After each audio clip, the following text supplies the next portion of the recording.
Donc, mais j'y tiens, parce que merci de nous accueillir, que la municipalité de Crau nous accueille, le DISO nous accueille et nous guide. Donc, je te passe la parole pour voilà, un petit mot pour tout le monde, parce que c'est un plaisir aussi de voir que malgré ce temps horrible, eh ben, on a réussi à réunir un groupe. Absolument. Alors, merci à toi, bien sûr, d'avoir organisé cela avec le DISO. Et surtout à toutes les personnes qui sont venues, parce que je vous admire. Moi, je suis frileuse en plus, alors je ne le dis pas, mais ça n'empêche pas pour Richard, ce sera, et pour ma commune, moi je voudrais braver les intempéries. Voilà. Alors, Michel, tu nous donnes un petit avant-goût de tout ce qu'on va voir. Alors, on va commencer par les lavoirs, parce que ce sont les plus près. Et les lavoirs, on va marcher un tout petit peu et on va aller jusqu'à l'église.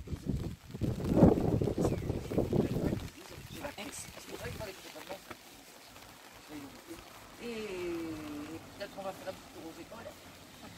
Et après on revient ici tranquillement. En ce moment, les écoles, elles sont un tout petit peu en travaux. Un tout petit peu. Enfin, le mot tout petit peu est un peu ironique. Mais par contre, moi, au fur et à mesure, je vais vous commenter tout ce qui était ancien commerce, ancien artisanat, parce qu'il y avait beaucoup de choses après. Donc voilà, au fur et à mesure, j'ai connu ça. Donc on suit le guide et puis bravo d'avoir bravé la pluie. Ah ouais, franchement, là, je vous admire. La prochaine fois, il faut regarder la météo à la bas. Normalement, vous avez dit qu'il faisait bon il y a 15 jours. Attraper que le boucher d'ici nous donnait, le charcutier, etc. Donc ça, c'était deux commerces. Et au-dessus, il faisait aussi hôtel. Alors, je peux ajouter un petit mot que j'ai su. Et dedans, ah oui. Et dedans, il y a beaucoup monsieur. plus ancien, ce côté-là. Chez nous, on appelle, chez nous, au Pays-Bas, c'était là beaucoup. Pour monter au Feni, ils mettaient une pente en terre et tout machin, il y avait l'herbe qui poussait dessus, et qui montait jusqu'à l'étage. La dame me disait qu'à l'époque, il y avait une chose comme ça, où ils montaient les chevaux. Et il y avait de quoi coucher et nourrir les chevaux et les cochers. Bon, il ne fallait pas 50 chevaux et 25 cochers. En 2007, c'était 3 murs et d'une bière. Pas de toit, il n'y avait rien. Donc avec l'aide de Madame le maire, on a décidé de le remettre en état. Donc il a été refait et ça avait été créé, ça avait été créé, c'est Napoléon III qui avait décidé que chaque village devait avoir son lavoir devant les épidémies de choléra, enfin toute maladie à la gomme qu'il y avait à l'époque. On a passé à la gomme comme ça, c'était dangereux. Donc les gens dans le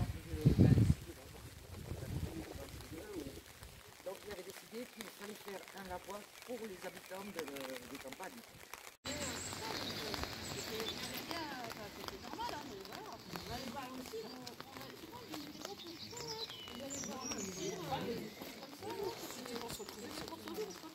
C'était un endroit organisé.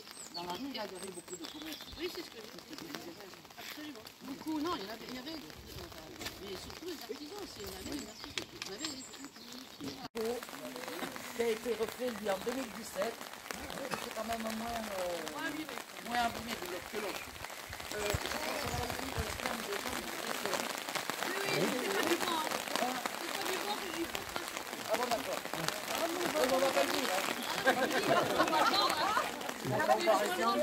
Et alors Ah. si on peut faire par la derrière, Non, il est là. Ah.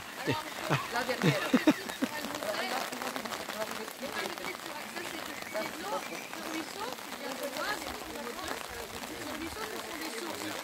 Il était beaucoup plus haut, hein, ça montait beaucoup plus haut. Et les autres sources, donc les peut-être sur un montée pour avoir un parti dedans. Ils puisaient juste derrière. Non, on va pas jusque là. Il y a un grand puits qui fait.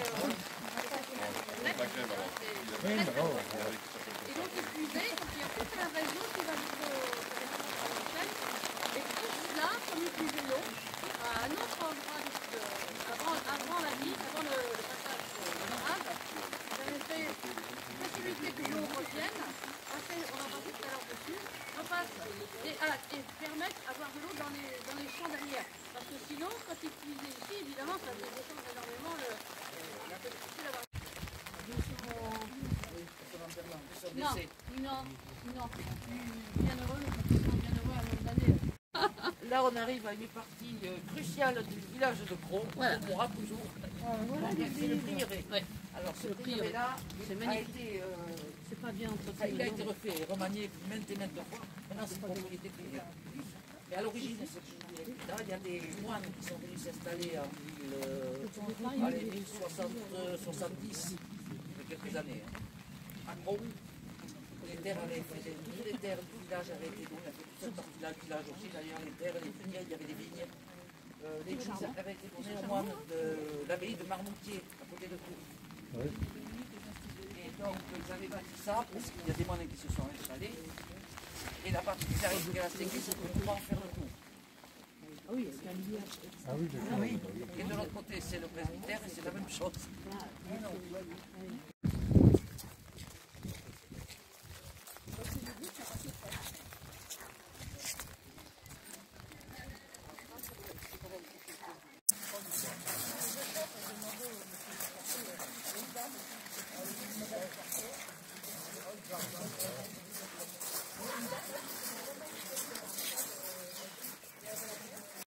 On voit un petit peu là.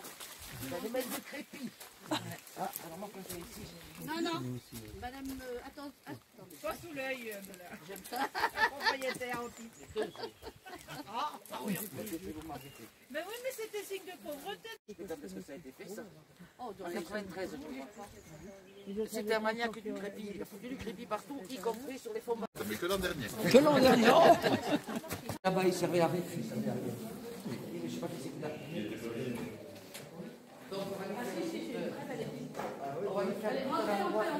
Alors, ça, c'était la portée principale. À l'époque, c'était les noms de passer par là. Et par là, c'était le paysan et le peuple. Là, vous avez une barrière qui est double. Le trésor de Faux qui est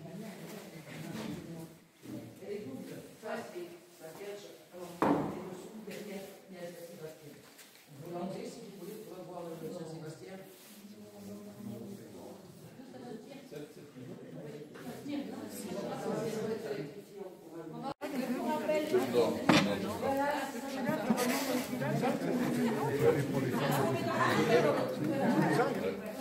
Voilà, alors il y a des jardins d'hiver. Voilà. À l'origine, il est en pierre. Hein. J'ai trouvé des renseignements dessus. À l'origine, il est en pierre de taille. Ah, ça peut bon. Alors, ils mettent ça dessus. Mais c'est après tout d'abord. Ah oui, c'est pour le rinçage. Remarquable, c'est le plafond. La voûte, elle est scandée. Alors, la voûte, elle a été. Alors, on va trouver un truc sur la voûte.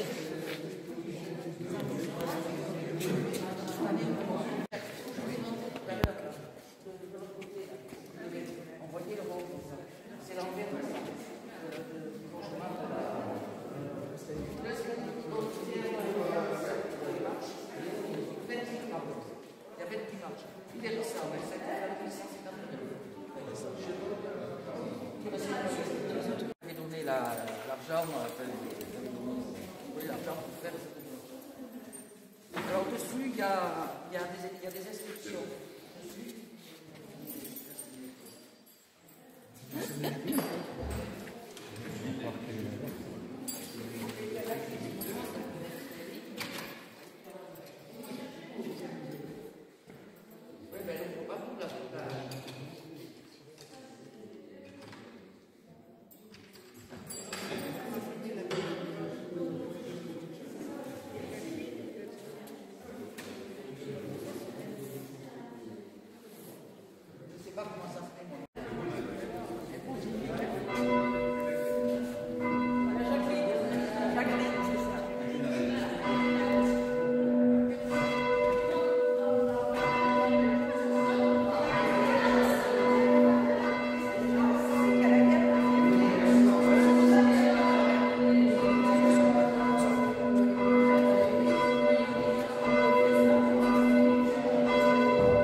À trouver dans l'autre église.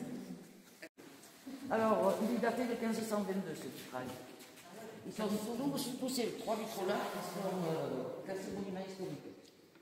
Quand même. Alors, derrière, justement, c'est pour ça que je suis content de pouvoir aller de l'autre côté, il y a une plaque comment on appelle ça, du machin transparent. Plexiglas. Le plexiglas, il va falloir d'ailleurs aller receler au cas où, qui les protège parce que c'est bien. Alors, dans les deux panneaux inférieurs, 3 hommes sont agenouillés, on les voit en bas. Main jointe derrière un prêtre devant l'autel. Si vous montez d'une marche, vous le voyez. La scène occupe les 6 panneaux. Le Christ et les apôtres sont rassemblés autour d'une table ronde. Le Christ nimbé est assis dans un trône étant une hostie à Saint-Pierre à sa droite. Saint-Pierre, c'est le barbu. Saint Jean, représenté sous les traits d'un jeune garçon, se tient les yeux clos contre la poitrine du Christ. Alors, voilà, Jésus est allongé dans les airs, d'ailleurs, non, pas Jésus. Non. Jésus est allongé dans les airs, les yeux clos, la tête reposant sur un coussin. Il tient sa tête de la main droite et de l'autre à